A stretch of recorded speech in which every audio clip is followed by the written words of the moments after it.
Вы слухаеце Трансусветнае радыё. У эфіры праграма «Урокі гісторыі».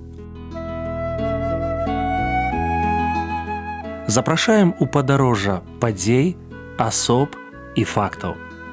Вучыцеся разам з намі.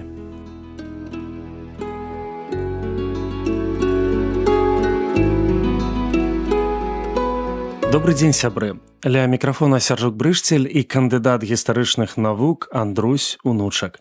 Тэма нашай сённяшняй размовы – пясняр жыцця Змітрок Бядуля. Прывітанне, Андрусь. Прывітанне, Сяржук. Прывітанне, шаноўныя слухачы. Прадстаўце, калі ласка, нашага гістарычнага госця.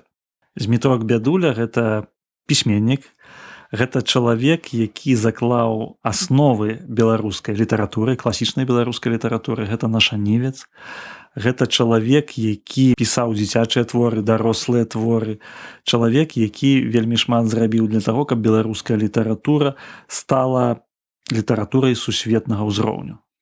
Як шматмоўны габрэй апынуўся ў Вільні і пачаў пісаць творы выключна па-беларуску? Вось гэта цікавая такая гісторыя. Ён нарадзіўся на Лагойшчыне, у вёсцы Пасадзец, і ён быў чалавекам з габрэйскай сям'і, ідыш, гэта яго першая мова, вучыўся ў Хедэры, у Ешыботе, не скончыў іх, ведаў вельмі добра іўрыт, ведаў нямецкую мову дасканала, таксама вывучаў польскую мову, яе асвоіў, і першыя свае творы ён пісаў на ідышы, пазней пісаў па-расейску, па-польску часткова, але пазнаёміўся з газетай «Наша Ніва». Вось менавіта ў 1909 годзе яму ў рукі патрапіў нумар газеты «Наша Ніва», і ён прыйшоў да высновы, што гэта тая мова, якой размаўляюць людзі, якія жывуць вакол яго, то бок беларусы. І нейкім чынам ён палюбіў проста беларускую мову, беларускую літаратуру, і плюс для яго было зразумела, што на гэтай мове мала хто піша, мала хто друкуецца на гэтай мове, і ён далучыўся менавіта да беларускай літаратуры. Раскажыце пра літаратурнае аб'яднанне «Маладняк» і «Узвышша». «Маладняк» і «Узвышша» – гэта ўжо другі перыяд творчасці Змітрака Бядулі. Першы перыяд быў нашаніўскі, калі ён працаваў у нашай Ніве і працаваў нават сакратаром рэдакцыі пры рэдактары Янку Купале. Вось там было два супрацоўнікі. У 14 і 15 годзе гэта Купала і Бядуля. Ягонае сапраўднае прозвішча Самуіл Ефімавіч Плаўнік, але менавіта пад імем Змітрок Бядуля, пад псеўданімам Змітрок Бядуля увайшоў у літаратуру. Дык вось пасля нашаніўскай такой загартоўкі, пасля працы ў нашай Ніве, ужо пасля утварэння БНР і БССР ён апынуўся ў Менску, дзе пачалося беларускае культурнае жыццё.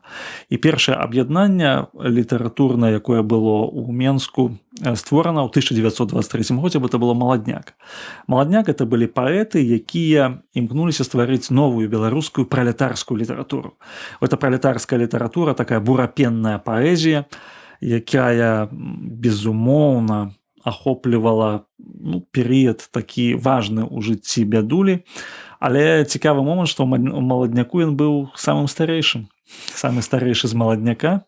І ў 1926 годзе ён вырашае, што ўсё ж ягоны стыль, ягоная прыхільнасць усё ж на баку класічнай літаратуры. І не толькі пралетарскай. І таму вось 6 такіх пісьменнікаў, паэтаў, у тым ліку вось Кузьма Чорны, Янка Купала, яны вырашаюць стварыць «Узвышша», застацца вернымі класічнай традыцыі. І гэта класічная традыцыя, якая працягвалася ад нашаніўства, і яно прыйшло і ва «Узвышша». Вось такім чынам ён апынуўся і там, і там. Чаму Змітрака Бядулю называюць песняром жыцця? Па-першае, таму што ён сапраўды вельмі такі паэт і празаік, які жыццёвыя сітуацыі любіў. Ён фактычна пісаў для ўсіх. Вот у Лучынка, напрыклад, такі дзіцячы часопіс. Ён рэальна ствараў творы, якія паказваюць жыццё маленькіх дзяцей. Ён паказваў у творчасці сваёй, як робіцца сапраўды тыя ці іншыя нараджаюцца вялікія ідэі праз пабытовыя сітуацыі. Ён зыходзіў з такіх, здаецца, маленькіх жыццёвых сітуацыяў, але выводзіў, што за гэтым стаіць вялікая рэчаіснасць, што ўвогуле ў жыцці няма дробязяў. І адзін з такіх ягоных, скажем так, духовых крэда ці як гэта было тое, што паказваць менавіта тое, што ёсць у жыцці, што ніколі такога не прыдумаеш, што ёсць у жыцці. Некалькі слоў пра яго сям'ю, жонку і дзяцей.